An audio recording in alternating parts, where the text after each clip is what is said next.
जैसा कि आप जानते हैं कि अब धीरे धीरे लॉकडाउन फेजेस में खुल रहा है और ज़िंदगी सामान्य होने की तरफ है। इस ज़िंदगी को सामान्य करने में हमारी बहुत बड़ी भूमिका है हम सबकी, और हमें बहुत ही डिसिप्लिन में रहना पड़ेगा, बहुत अनुशासन की ज़रूरत है। कोरोना ने हमें बहुत अनुशासन सिखाया है। जैसे जैसे लॉकडाउन खुलेगा वैसे वैसे केसेस बढ़ेंगे और ये हमारे और आपके हाथ में है कि हम इसको कितना कंट्रोल कर सकते हैं। हमें सिर्फ सरकार से ही उम्मीद नहीं करनी चाहिए, हमें अपना दायित्व और अपना कर्तव्य निभाना बहुत ज़रूरी है। अगर हम कुछ बेसिक प्रिंसिपल्स का फॉलो करेंगे, जैसे कि सफाई रखना, हाथ धोना और बाकी सारी चीज़ें, अपनी इम्यूनिटी बढ़ाना बहुत ज़रूरी है। कोरोना ने हमें स्वस्थ भी बना दिया है अगर हम देखें, क्योंकि देखा गया है कि बहुत से मामले दूसरी बीमारियों के कम हो गए हैं। सभी लोग घर का बना हुआ खाना खाने लगे हैं, सभी अपनी इम्यूनिटी बढ़ाने पे जोर देने लगे हैं, जो कि बहुत ज़रूरी है, क्योंकि कोरोना ज़्यादातर ऐसे लोगों को इफ़ेक्ट करता है जिनके अंदर अंडरलाइंग कंडीशंस बीमारियां होती हैं, जैसे कि डायबिटीज़ या ब्लड प्रेशर। बहुत इम्पॉर्टेंट है कि हम अपनी दैनिक दिनचर्या बदलें और अपनी इम्यूनिटी बढ़ाएं। उसके लिए हम एक्सरसाइज करें, मेडिटेशन करें, खाने पीने का ध्यान रखें। ये हमारा दायित्व अपने लिए होता है। उसके बाद अब हमारा दायित्व अपने परिवार के लिए, अपने आसपास के लोगों के लिए जो काम कर रहे हैं, और उसके बाद समाज के लिए।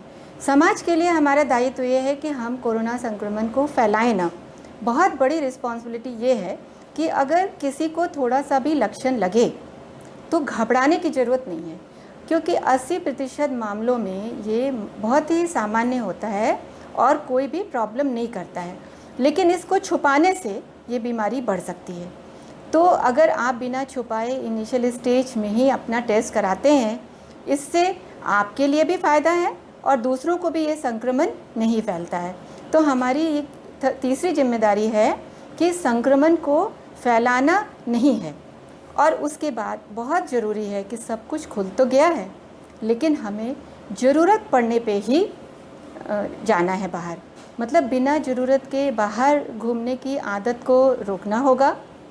मनोरंजन के साधन हमें अपने परिवार के साथ या जूम के साथ या ऑनलाइन हमें करने पड़ेंगे। ऐसी रचनात्मक चीज़ों में अपना समय लगाना होगा, जैसे कि आप बागवानी है, रीडिंग है। और अंत में एक बात और इसके लिए इम्पॉर्टेंट है, वो ये है पॉजिटिव रहना। प्लीज़ नेगेटिव बातों को न तो आप फैलाएं और न खुद भी नेगेटिव हो। अगर आप पॉजिटिव अप्रोच रखते हैं तो आपकी इम्यूनिटी भी बढ़ती है।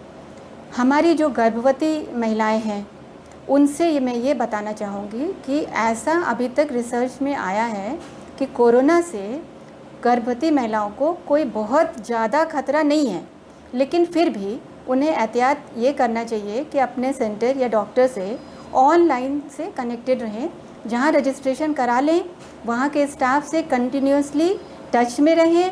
ज़रूरत पड़ने पे ज़रूर अस्पताल जाएं। ऐसे अस्पताल का चयन करें जहाँ पे सारी सुरक्षा व्यवस्था मौजूद हो और जो इमरजेंसी में आपके केसेस को टैकल कर सके।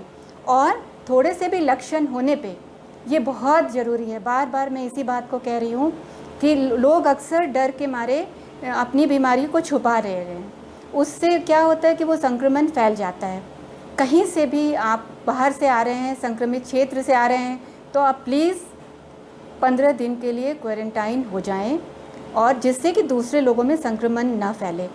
सभी लोग अगर अपने परिवार का और साथ में अपने समाज का ध्यान रखेंगे तो कोरोना जैसी बीमारी से हम बहुत आसानी से लड़ सकते हैं, क्योंकि हमें अपनी जीवन शैली बदलनी पड़ेगी और कोरोना के साथ ही जीने का तरीका ढूंढना पड़ेगा। सफाई की बहुत ज़्यादा आवश्यकता है। अपने घर में, अपने हॉस्पिटल में, जहाँ भी आप काम करते हैं, वर्क प्लेस में आपको एक सोशल डिस्टेंसिंग हमेशा मेंटेन करनी पड़ेगी।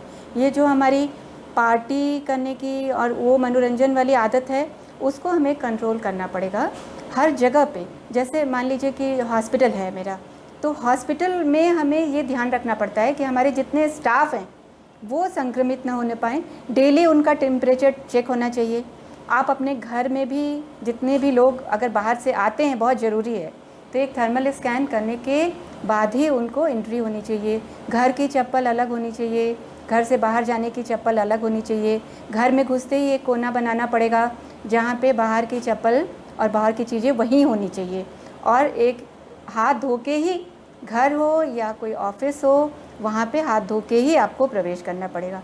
सैनिटाइजेशन है, जैसे हॉस्पिटल में हमारे 3-4 बार सैनिटाइजेशन होता है, फ्यूमिगेशन होता है। तो स्वच्छता का बेसिकली ये जो इन्फेक्शन कंट्रोल सिस्टम है, ये आज से नहीं है, ये बहुत पहले से है। और अगर हम इसका पालन करेंगे तो हम सिर्फ कोविड से ही नहीं बचे रहेंगे, हम बाकी भी सारी बैक्टीरियल और वायरल बीमारियों से बचेंगे।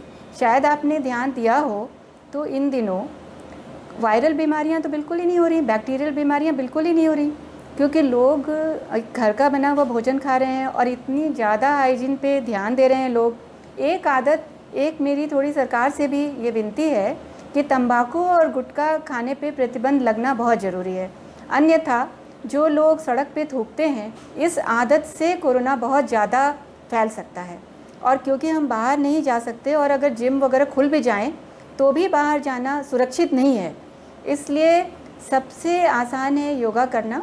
उसके लिए कुछ बहुत ही कम स्पेस की ज़रूरत होती है और उससे प्रतिरोधक क्षमता अपने शरीर की बहुत ज़्यादा बढ़ती है। इम्यूनिटी बढ़ाने के लिए हमारे आयुर्वेद में भी कई नुस्खे हैं, जैसे हल्दी की चाय, हल्दी और अदरक की सिर्फ उबाल के उसमें हल्का सा नींबू डाल के उसको एक बार ज़रूर से पीना चाहिए। कई ऐसी भी गाइडलाइन आई है कि आप नाक में अगर सरसों का तेल या नारियल का तेल डाल लेते हैं और अगर रोज़ मॉर्निंग में और नाइट में आप गार्गल करते हैं, आपके पास कुछ नहीं है तो आप अगर नमक पानी से भी गार्गल करते हैं, और वैसे माउथ वॉश है, बीटाडीन गार्गल है, इन सब चीज़ों से बहुत फ़र्क पड़ता है, क्योंकि कोरोना जो होता है नाक या गले से ही एंट्री करता है। तो गर्म पानी पीना चाहिए, एसी में ज़्यादा नहीं रहना चाहिए। अपने घर में सुबह उठते ही सारी खिड़कियां दरवाजे खोल देना चाहिए। सेंट्रल एसी बहुत ही ज़्यादा ख़तरनाक है, तो जो सिंगल एसी है तो वो तो फिर भी आपका ठीक है, क्योंकि सेंट्रल एसी तो बिल्कुल भी, इसीलिए रेस्टोरेंट में या मॉल में जहाँ सेंट्रल एसी है वहाँ कोरोना बहुत तेज़ी से फैलता है। तो इस बात का ध्यान रखना बहुत ज़रूरी है।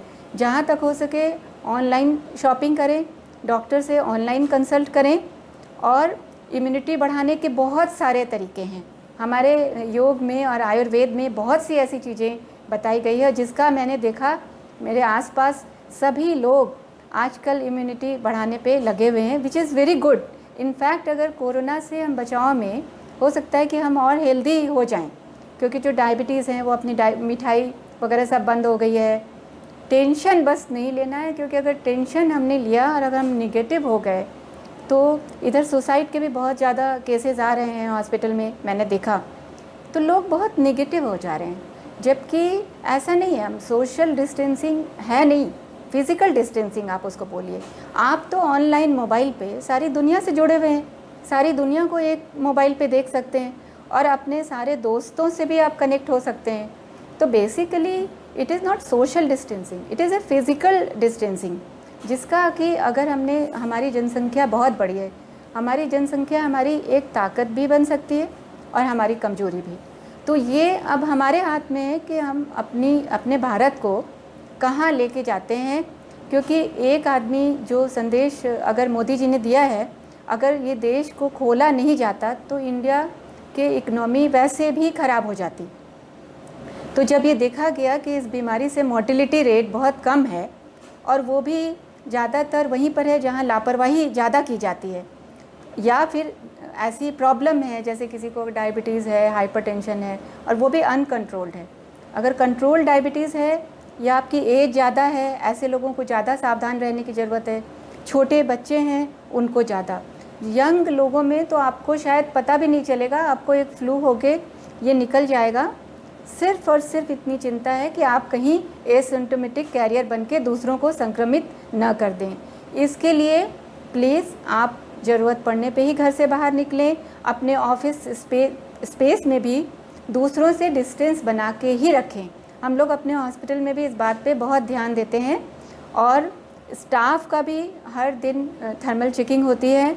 और किसी को भी अगर आप कहीं भी काम कर रहे हैं और आपको थोड़े से भी संक्रमण लगता है तो आपकी जिम्मेदारी बनती है कि आप अपने बॉस को तुरंत बताएं कि हाँ मुझे ये प्रॉब्लम है, और अवकाश लें और अपना टेस्ट कराएं।